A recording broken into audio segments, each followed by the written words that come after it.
السلام عليكم. نتكلم على هذا الفيديو هذا.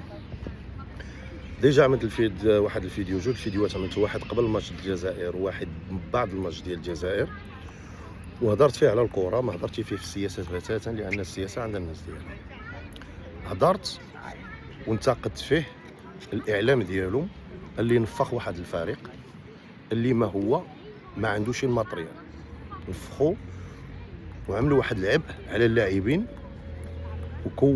وكونوا منهم واحد الشيء هذاك هو اللي قلته انا. ساخيت ناضوا هجموا عليا، يعني فاتت 11 15000 وزياده، يعني داخلين في الزبال وداخلين في الروينه والوالدين وهذا. المهم ما علينا، انا نرد على ديك الناس لان ما بغيتش نرد عليهم واحد بواحد، لان ما جبرت عليها بالرد. انا دابا كنرد عليهم كاملين باللي ان المغرب وصل لواحد المرحله اللي نتوما ما توصلولاش.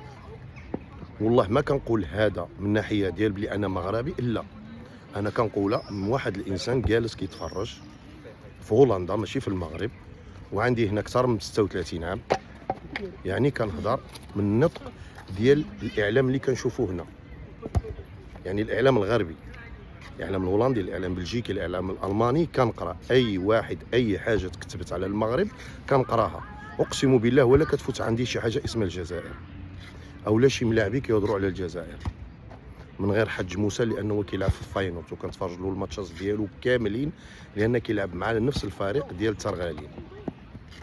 على داكشي كنشوفو وانا حكمت عليه لحقاش شفتو بزاف، لان ما غيعمل والو.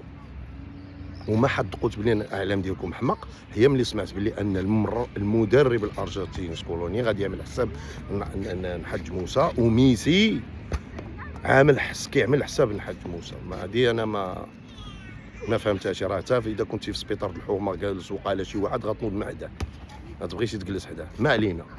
المنظومه ديال الكره المغربيه، علاش انا كنقول لكم نتوما ما توصلولاش؟ حنا بدينا في 2010، في 2010 2011 كان المغرب مصنف ما بين 85 و 90، وبدينا كنخدموا. عندنا ناس خدمت على هذه المنظوميه باش يخليو اي مغربي يكون فخور بانه هو مغربي وكينتسب لهذه البلاد ولهذه الفرقه هذه. ولبسوا حتى حنا القمايج ديال المغرب، ما بقاوش يلبسوا القمايج ديال اسبانيا ولا القميجه ديال فرنسا اولا القميجه ديال الارجنتين. دابا بنادم فخور. انا كنشوف والله الا كنشوف الهولنديين ماشيين بالقميجه مغربيه. كي عرفتي كمغربي كيفاش كيجيك واحد الفخر. ونتحداك تجبر لي بلاطو واحد كيهضر على الجزائر، نتحداك جيب لي بلاطو واحد، جيبو وصيفطوا لي، قول لي ها هو كيهضر على الجزائر والقوه الجزائريه. لا، حتى شي بلاطوات العالم كاملين كيهضروا على المغرب، الانجازات المغرب اللي عملوا. واش المغرب كان صدفه او لا المغرب غيكون من الفرق اللي غادي تبقى؟ هادو ما كيهضروا عليه عادي. مالديني هضر عليه، روماريو ملي سقطته الصحفيه قالت له عندنا دينا حنا نقطه بالطعم الخساره في قله، اللي كيقول هذا الكلام ما كيفهمش بالكره، راه حنا فلتنا بنقطه. هذا راه روماريو ماشي شي واحد اخر. والبلاطو الوحيد اللي فعلا هضر عليكم هو هولندا هضرت عليكم. شنو قالت؟ حنايا البارح صبحت كيقولوا حنا البارح خسرنا مع الخرايه. هذا الوحيدين اللي قالوا، ماشي انا، والله ما انا. اذا سقسيتي هنا اي هولندي قلتي له شنو عملت هولندا البارح غيقول لك حنا خسرنا بواحد الزيرو مع الخرايه. هذا هو البلاطو اللي يهضر عليكم. اما حنا لا، المنظوميه ديالنا بعيده عليكم. وحاجه اخرى نقولها لك، باللي ان حنا اللي جعلنا الجزائر وتونس ومصر يبقى يشاركوا كل عام في كاس العالم، في كل عام يشاركوا في كاس العالم، لان حنا خلينا 9 الفرق. شكون اللي بداها؟ المغرب في 86 كانوا 2 الفرق، خليناهم يطلعون 3 الفرقات. شكون اللي جا مورانا؟ الكاميرون، غانا، خلوهم 3 الفرقات 5 الفرقات. يا نتوما كتقولوا قوه ضاربه، وانتوما فين هي الجزائر؟ شي انجاز عملاته عالميا يذكر؟ والو. المغرب 86، مورانا جات الكاميرون في 90، ومورها جات غانا.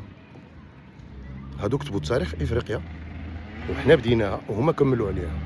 فانا كنتمنى يجي شي فريق اخر عربي ويفوت الانجاز ديال المغرب، غنكونوا فخورين كمغاربه كعرب كافارقه بهذا الانجاز هذا، باش ما تبقاش ديك الهيلمه وديك السيطره ديال الدول الاوروبيه بان هما اللي كاينين.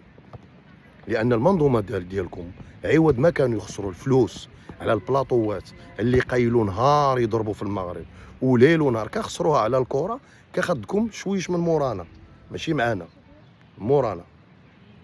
لكن دابا قرن خصكم باش توصلونا حنايا. السلام عليكم.